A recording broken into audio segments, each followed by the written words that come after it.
আমার স্বামী আমাকে 6 মাস বয়সী যমজ 2 সন্তান নিয়ে বাড়িতে একা রেখে বন্ধুদের সঙ্গে কক্সবাজার ঘুরতে চলে গেল। যাওয়ার আগে শুধু একটা কথাই বলেছিল, ছুটি কাটানো দরকার তো তাদের যারা সত্যি কাজ করে। আমার নাম সাবিহা, আমার স্বামীর নাম রাফি। বিয়ের পর 5টা বছর কেটে গেছে শুধু ডাক্তার, হাসপাতাল আর দোয়ার মধ্যে।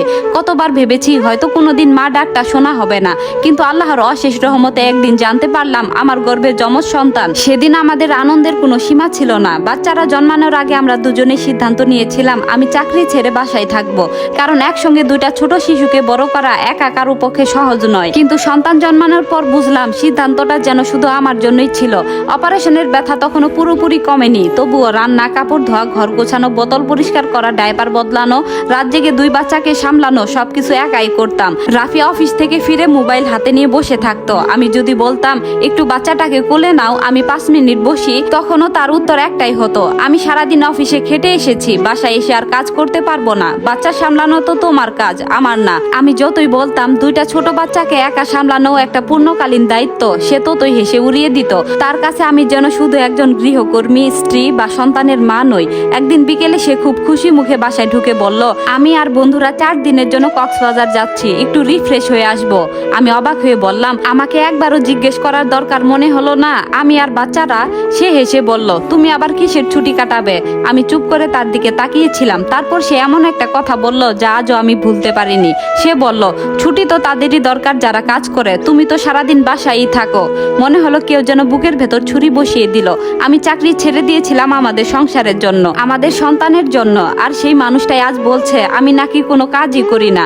পরদিন সকালে সে ব্যাগ গুছিয়ে বন্ধুদের সঙ্গে চলে গেল, আমাকে 6 মাস বয়সী যমজ 2 সন্তান নিয়ে একা রেখে। সেদিন আমি আর কাঁদিনি। একটা কথা আমার কানে বাজছিল, তুমি কাজ করো নাকি সারাদিন বাসায় বসে থাকো।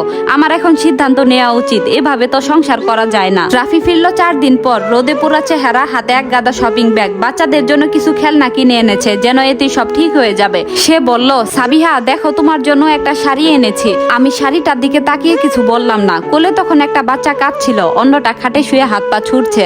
4 দিন ধরে ঘুম হয়নি ঠিক মতো, চোখের নিচে কালি স্পষ্ট। আমি বললাম, আমার শাড়ি লাগবে না রাফি, আমার কথা বলার আছে তোমার সাথে। রাতে বাচ্চারা ঘুমিয়ে পড়ার পর আমি আর রাফি মুখোমুখি বসলাম। আমি শান্তভাবে বললাম, তুমি চলে যাওয়ার আগে যা বলেছিলে আমি সেটা ভুলিনি। তুমি বলেছিলে আমি নাকি কোনো কাজ করি না, তাহলে এই 4 দিন আমি কি করেছি সেটা তোমার কোনো ধারণা আছে? রাফি অস্বস্তি নিয়ে বলল, আহা রাগ করছো কেন? আমি বললাম, রাগ না, বাস্তবতা বলছি। আমি প্রতিদিন সকাল 5টায় উঠি, রাতে হয়তো 11টা 12টার আগে শোয়ার সময় পাই না। এর মাঝে 2টা বাচ্চার খাওয়ানো, গোসল করানো, ডায়পার বদলানো, রান্না, ঘর গোছানো সব আমি একা হাতে করি। আর তুমি অফিসে 8 ঘন্টা কাজ করে এসে মোবাইল হাতে নিয়ে বসে থাকো, বলো তুমি ক্লান্ত। রাফি বলল, আমিও তো সংসারের জন্যই খাচ্ছি, বাইরে গিয়ে রোজগার করছি। এরপর আমি বললাম, আমি সেটা অস্বীকার করছি না, কিন্তু রোজগার করা মানে এই না যে বাসায় ফিরে তুমি বাবার দায়িত্ব থেকে ছুটি পেয়ে যাও। এই বাচ্চা দুটো শুধু আমার না, তোমারও। ওদের যত্ন নেওয়া শুধু আমার একার কাজ না। রাফি কথাগুলো শুনে চুপ করে রইল। তারপর আমি আবার বললাম, তুমি 4 দিন ধরে সমুদ্রে ঘুরে এসেছো, রিফ্রেশ হয়ে এসেছো।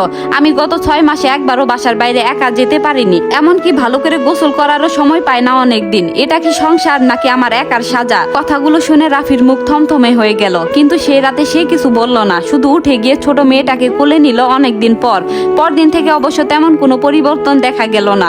রাফি অফিস থেকে ফিরে আগের মতোই মোবাইল হাতে নিয়ে বসে থাকতো। আমি কিছু বলতাম না, শুধু চুপচাপ নিজের কাজ করতাম, কিন্তু ভেতরে ভেতরে একটা সিদ্ধান্তের দিকে এগোচ্ছিলাম। 2 সপ্তাহ পর একদিন রাতে 2 যমজ বাচ্চারই জ্বর এলো একসাথে। আমি একা হাতে 2জনকে সামলাতে হিমশিম খাচ্ছিলাম। একজনের গায়ে জল পড়তে দিচ্ছি তো আরেকজন কাঁদছে।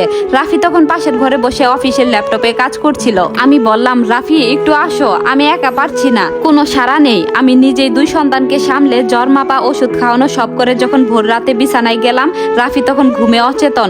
পরদিন সকালে আমি ব্যাগ গোছাতে শুরু করলাম, নিজের আর বাচ্চাদের কিছু জামা কাপড়। রাফি অবাক হয়ে জিজ্ঞেস করলো, কি করছো তুমি? আমি বললাম, বাবার বাসায় যাচ্ছি কয়েকদিনের জন্য, আমাকে একা কিছুদিন বাচ্চা সামলাতে হবে না। শুধু বলতে চাই আমি ক্লান্ত রাফি, এভাবে চলতে পারে না। রাফি বলল, তুমি বাচ্চাদের নিয়ে চলে যাচ্ছ মানে? আমি বললাম, না, আমি শুধু কয়েকদিনের বিশ্রাম চাই। আর তুমি এই কয়েকদিনে বুঝবে একা 2টা বাচ্চা সামলানো কতটা কঠিন। আমি সত্যি সেদিন বাচ্চাদের নিয়ে 4 দিনের জন্য বাবার বাসায় চলে গেলাম। প্রথম দিন রাফি ফোন করে জিজ্ঞেস করলো কখন ফিরবে। আমি শুধু বললাম, যখন মনে হবে তুমি বুঝেছো তখন। রাফি অফিস থেকে ছুটি নিয়ে একাই বাসায় রইল। প্রথম দিনেই বুঝলো রান্না করা কতটা সময় সাপেক্ষ, ঘর গোছানো কতটা শ্রমসাধ্য, ওয়াশিং মেশিনটা কিভাবে চালাতে হয় তাও ভালো করে জানতো না। 4 দিন পর বাসায় ফিরে দেখলাম রাফি এলোমেলো এলোমেলো হয়ে ক্লান্ত মুখে বসে আছে। আমাকে দেখে সে বলল, সাবিহা আমি বুঝেছি, সত্যি বুঝেছি। এই কয়দিন ভাবছিলাম তুমি একা দুইটা বাচ্চা নিয়ে কিভাবে সামলাও, আর আমি কিভাবে বলেছিলাম তুমি কিছু করো না। আমি কিছু বললাম না, শুধু ব্যাগ রেখে বাচ্চাদের কোলে তুলে নিলাম। রাফি এগিয়ে এসে বলল,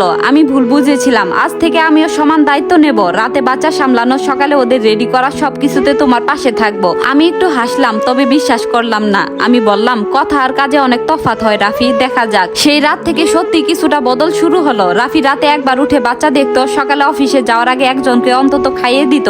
প্রথম প্রথম আনারি হাতে ডাইপার বদলাতে গিয়ে হিমশিম খেত, কিন্তু ধীরে ধীরে শিখে নিল। পুরোপুরি বদলে যায়নি সবকিছু একদিনে। মাঝে মধ্যে রাফি আগের অভ্যাসে ফিরে যেত। সাবিহাকে আবার মনে করিয়ে দিতে হতো, কিন্তু আগের মতো আর একতরফা রইল না সংসারটা। কয়েক মাস পর একদিন সন্ধ্যায় সাবিহা রান্না করে কাজ করছিল। রাফি দুই বাচ্চাকে গোসল করিয়ে এনে বলল, আজ আমি ওদের ঘুম পাড়িয়ে দিচ্ছি, তুমি একটু বিশ্রাম নাও।